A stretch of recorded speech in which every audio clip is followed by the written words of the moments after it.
Okay, so we'll get started. Again, recording this class, so I'm going to have this uploaded today. But we're going to solve trigonometric equations. All right, so solving a trigonometric equation is much like solving any other type of equation. You want to first isolate the trig function. Whatever trig function you see, you want to get it completely by itself.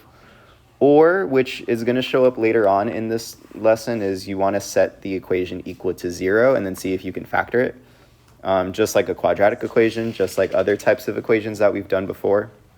And then you're going to locate whatever solution satisfies the equation on the unit circle, right? So you guys should have access to your unit circle. You guys still, for this next test, are going to be able to fill it in on your own. But once you fill it in, it should be super easy. Once you get your function isolated, you're just going to look at your unit circle. All right, so if you want to pull that up, if you want to copy paste it, do it just so that you can easily locate the solutions. You're going to give every possible angle, right? So what this means is how many solutions do we typically expect? Like, for example, let's just say sine of x equals a half. How many solutions do we expect there? 2, right? There's 2 quadrants where sine is positive. What if it was plus minus? How many solutions do we expect there? 4 of them, right? So you're going to locate all of the possible solutions. The other thing that's going to be kind of new is if your function is a sine, cosine, secant, or cosecant, you're going to add 2n pi, right? What that means and why we do it is just because if you remember the graphs of sine and cosine, you remember that it looks something like that, right? And it's going to go forever and ever and ever, right? You don't have to write this down. Just observe what's happening. Let's just say it crosses the x-axis somewhere right here, right? Let's just say that these are where the solutions are. Again, you don't have to write this down, just observe. If you look at something like this, you know that the graph of sine and cosine go forever and ever in both directions. So if I have a solution here, you're also going to have a solution here and here. And then if you go backwards, you're also going to have solutions exactly 2 pi units in the other direction as well. So from here to here, this length is 2 pi units, right? So this is 2 pi, right? So that's why we add 2n pi, just to account for every single possible solution. If you notice, there's also another solution right here. And then if you add 2 pi to this, you end up at another solution right there. And then if I were to have kept this going, you would have another solution right there, right? So you're trying to locate every possible solution, and that's why we have to add 2n pi, right? Sometimes you'll see 2k pi. N or k is either one of them. It's typically common. When it comes to tangent graphs, we're going to get to tangent graphs towards pretty much the very end of the school year. But a tangent graph is not 2 pi periodic, it's pi periodic. So it's going to be like these little shapes, right? And they're going to repeat every pi unit. So that's why if it's a tangent, it's going to be n pi. But again, the sine and cosine graphs, because if you remember, the period of that function is 2 pi, it's going to repeat every solution 2 pi units, right? So that's why we add that value. If it doesn't make a lot of sense right now, that's fine. I'll do some examples and then you're going to see what's going on. All right, so let's start here. All right, should be a pretty straightforward example. Let's first try to get the sine by itself, right? What can we do to do that? Any ideas?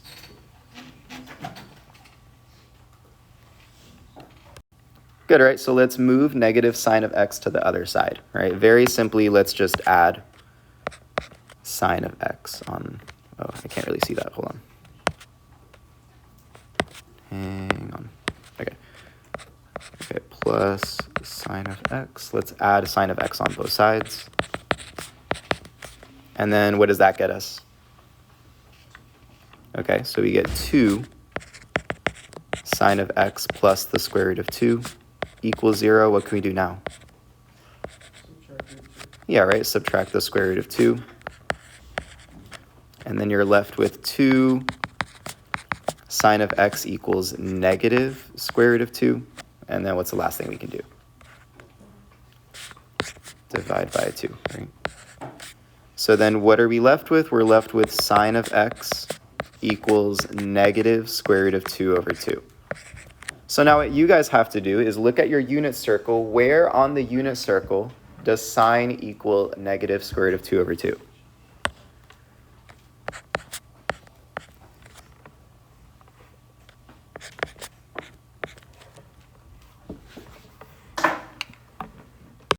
Okay, well, what quadrants are we going to be looking in since it's negative? Okay, the third and the fourth. So what values of x makes sine of x negative square root of 2 over 2?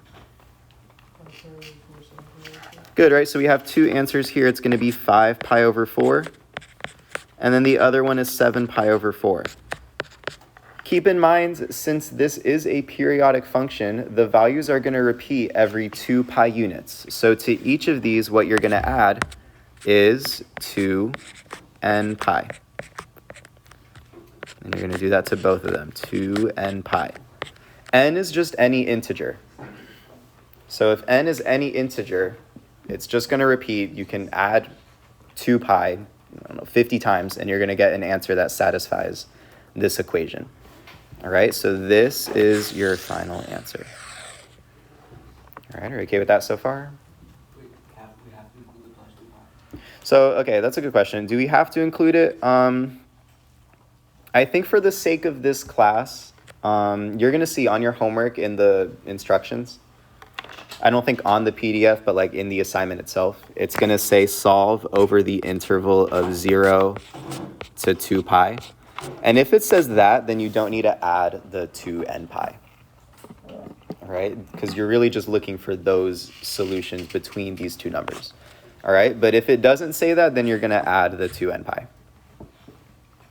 Then you're looking for every possible solution, all right? Okay, good question. All right, let's keep going. Let's look at the one right underneath. All right, this one should look pretty similar. Right? What can we do here?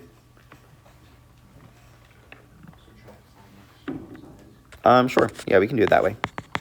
Let's subtract sine of x on both sides. And then we get negative square root of 2 equals negative 2 sine of x. All right, then what can we do? Sure, we can cancel out the negatives now. So because they're both negative, you can make them both positive. And then after that, let's divide everything by 2. Let's get the sign completely by itself. So then what you're left with is the square root of 2 over 2 equals sine of x. All right, and then now we're going to look in our unit circle. What values of x make sine of x positive square root of 2 over 2?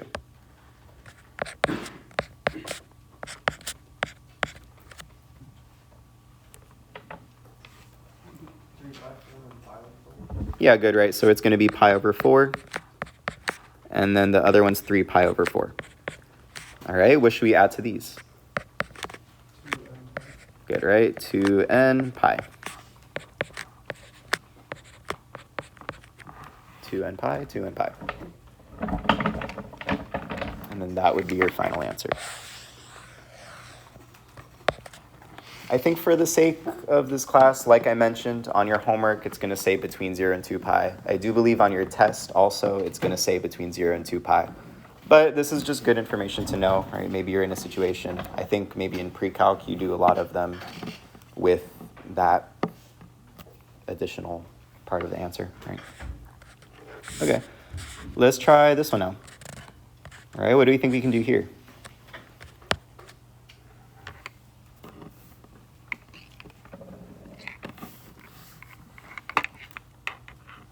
Looks a little bit different from the others, but what do we think? Good, right? Let's add 1. So then we're left with 3 tangent squared x equals 1. And then we can do what? Good, divide by 3. So then we get tangent squared x equals 1/3. And then what can we do? Square root. Very good. So then we get tangent of x. That looks pretty complicated. Square root of 1/3, right? What does that simplify to? 1/3.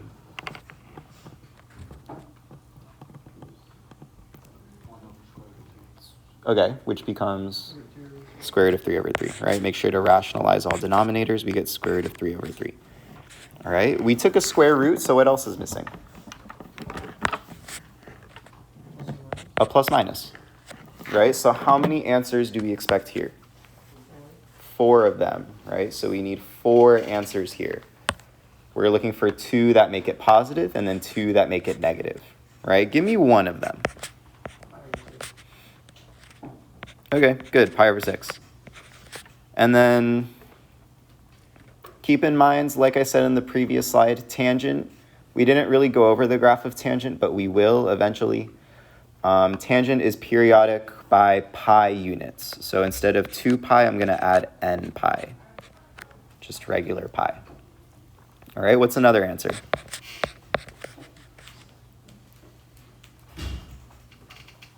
I think I heard it 7 pi/6. Good, plus n pi. All right, what's another answer?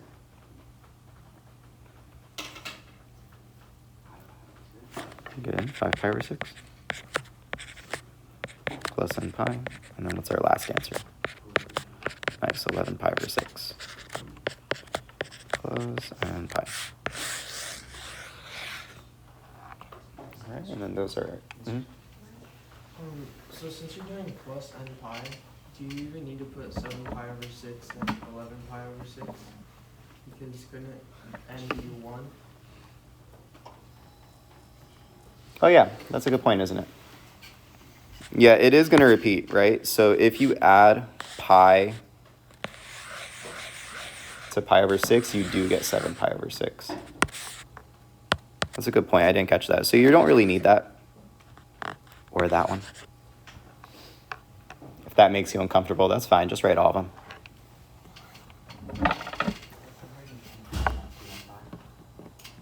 A tangent has a different period from sine and cosine. We'll explore that more when we start graphing them. But the period's pi, not 2 pi for tangent. All right. Okay, nice. Good, right? Let's try the same thing with the next one, right? What do you think we can do here? Good, right? Same thing. Let's add 3. So then we get 4 sine squared x equals 3. And then we can divide by 4. These cross out, and then so we get sine squared of x equals 3/4. Square root both sides. What do we get for sine of x?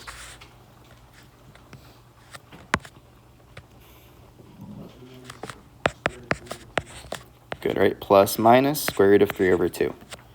And now let's check our unit circle. What values of x make sine positive or negative square root of 3/2? All right, give me one of them.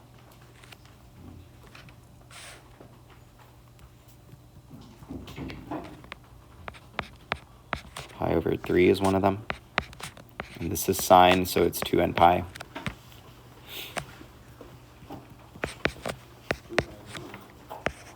Good, 2 pi/3. So we expect 4 answers here as well, right? Because it's positive or negative. And then the next one is 4 pi/3.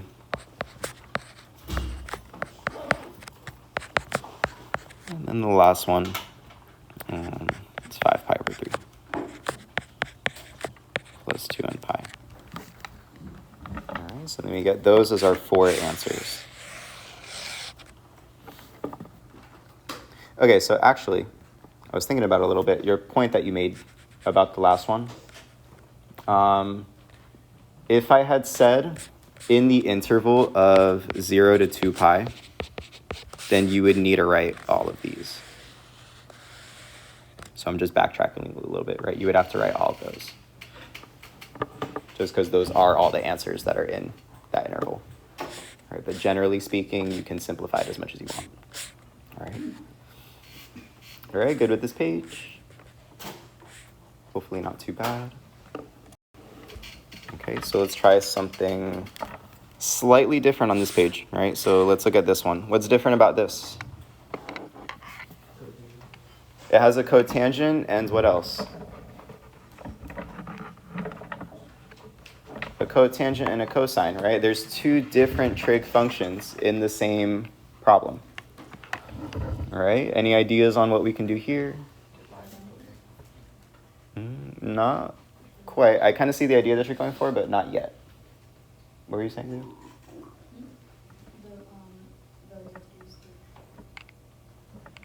Lou? I would take out the cotangent. All right, before we do that, though, what should we do first?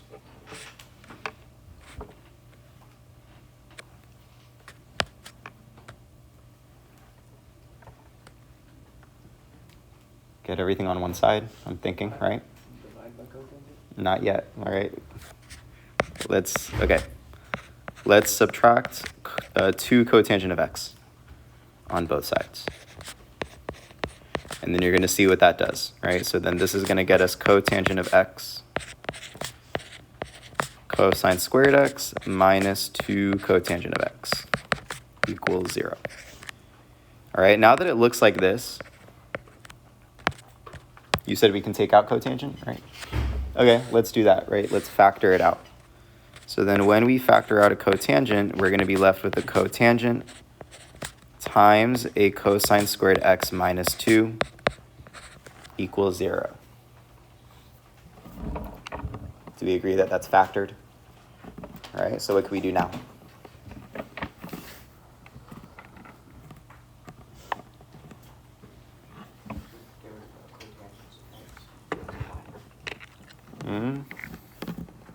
You guys are always tempted to do that. That doesn't work, though, because then what if there are solutions that involve cotangent? You just got rid of it. Yeah, good, right? So remember way back, right? If you have something times something equals 0, we can set both of them equal to 0.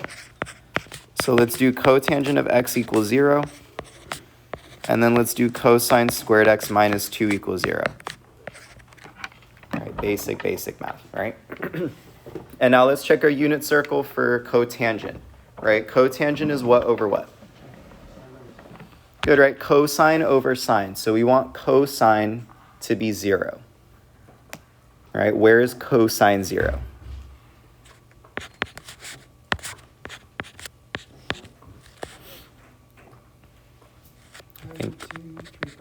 Pi over 2, and then 3 pi over 2.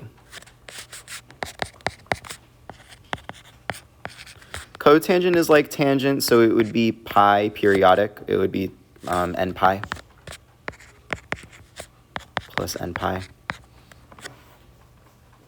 But again, similar point to what we made before, right? If you add pi to pi over 2, you do get 3 pi over 2. So if you want to generalize it and simplify it a little bit, then you can leave it like that. Or if I ask for the answers in the interval 0 to 2 pi, you would just list both of them. All right, but I'll just keep it like that. All right, and what about cosine squared x minus 2 equals 0? All right, we're going to get cosine squared equals 2. And then we square root both sides, so we get cosine of x equals plus minus the square root of 2. All right, is there anything on our unit circle that gives us that answer? No, right?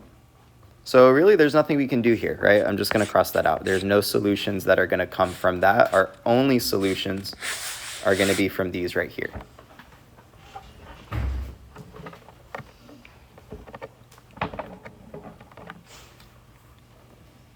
All right, it wouldn't make it a no solution. Just this little portion would be no solution, right? But we do have these solutions here.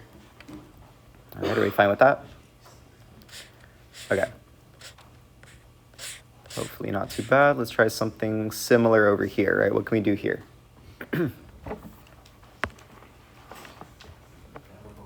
Yeah, right, get everything on one side. So I'm going to do minus 2 sine of x, minus 2 sine of x. And then we get sine squared x minus 2 sine of x equals 0. And then something similar to what we just did, let's factor, right? What do they have in common? A sine, right? So it's going to be sine of x. And then inside is going to be sine of x minus 2 equals 0. And then let's set both of these equal to 0. So it's going to be a sine of x equals 0 and a sine of x minus 2 equals 0. All right, where on the unit circle does sine of x equals 0?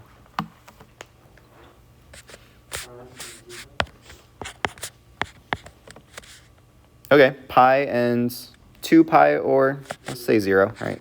So I'm going to say 0 plus 2 pi, and then we get x equals pi plus 2 pi, or 2 pi n, sorry.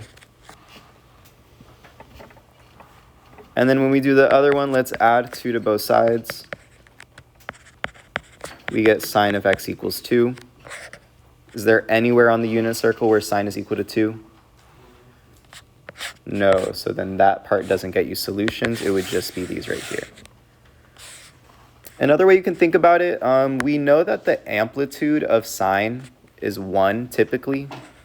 So when it looks something like that, notice that a number like 2 is out of the range, right? If it's between -1 and 1, so if this is 1, this is -1, 2 is up here, right? That's never going to be a solution of it, right? It's out of the range. It's not in our solution interval, all right? Okay. What about something like this one? What can we do here?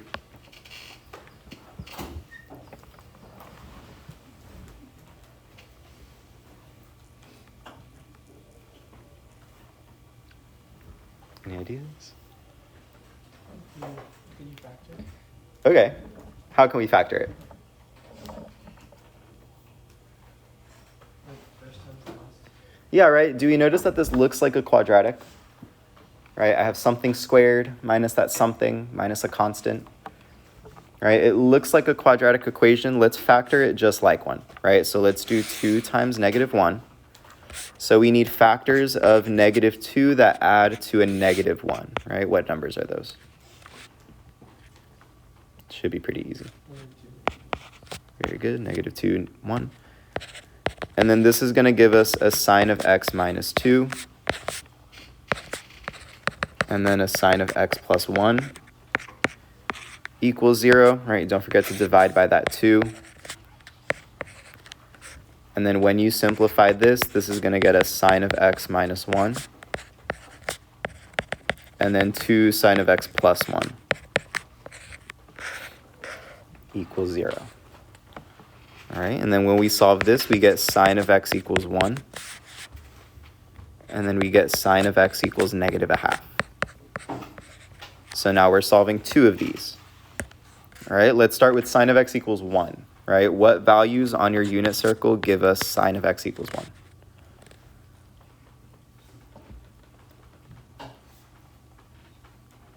I think there's just one of them.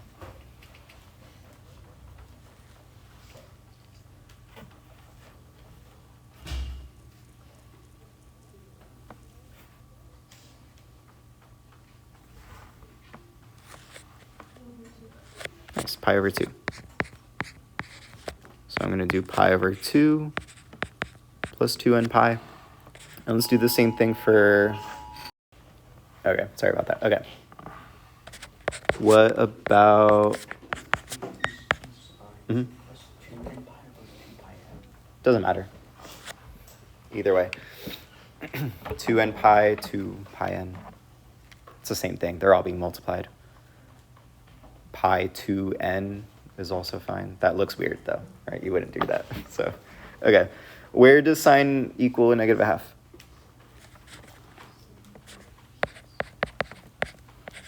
Seven pi over 6, and then 11 pi over 6. And then we're going to add 2n pi. 2n pi, right? And then these are our answers. Again, if it was just in the interval from 0 to 2 pi, you would just list that one, and that one. All right? I think your homework is like that. All right. Number 8 is very similar, so I'll skip it for now. You guys can try it on your own, but I think you guys get the gist. I'll try one more on the next page and then I'll call it a day. All right. What about this one? Any ideas here? What's different about this one? There's a cosine and a sine, so can we factor it like normal? No, we got to do something else. All right. What are we thinking? What can we do?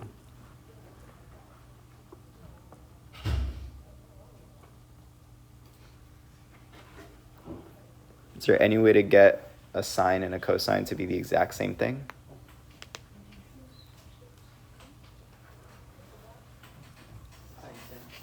Okay, good, right? Use a Pythagorean identity, right? That's why before break we spent so much time on simplifying and verifying, just so that when you see something like this that looks like there's two different trig functions, you should be able to look at it and decide, okay, I can change it to a different trig function by using a Pythagorean identity. All right, what are we going to change here? Yeah, right? Let's change sine squared x. All right, what can we change that to?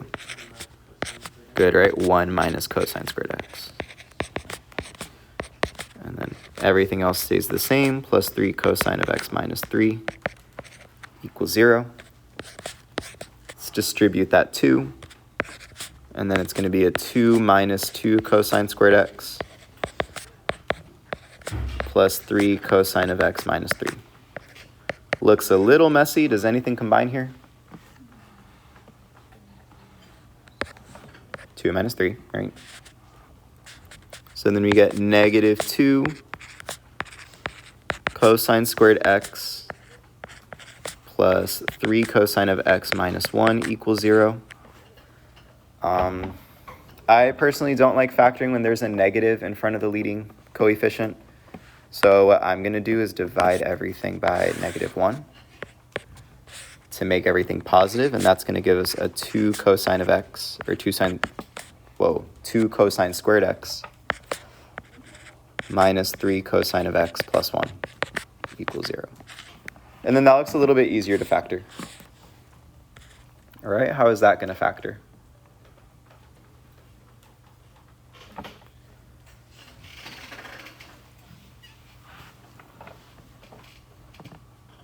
We need factors of 2 that add to negative 3. It should be negative 2, negative 1, right? Once you do the whole slide and divide, you're going to get 2 cosine of x minus 1. And then you're going to get cosine of x minus 1. All right, you guys can verify that if you need to. All right, and then from there, I'll finish it up here. Whoa, okay, wait, hang on. And then this is going to get us cosine of x is a half. And then we get cosine of x is 1. All right, let's start with a half, right? Where does cosine of x equal a half? For what values?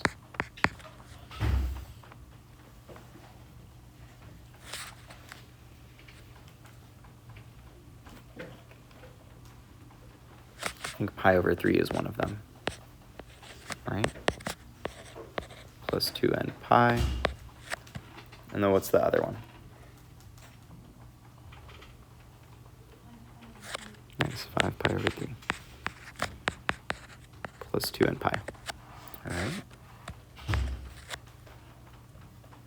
And then lastly, cosine of x equals 1. Where does cosine equal 1?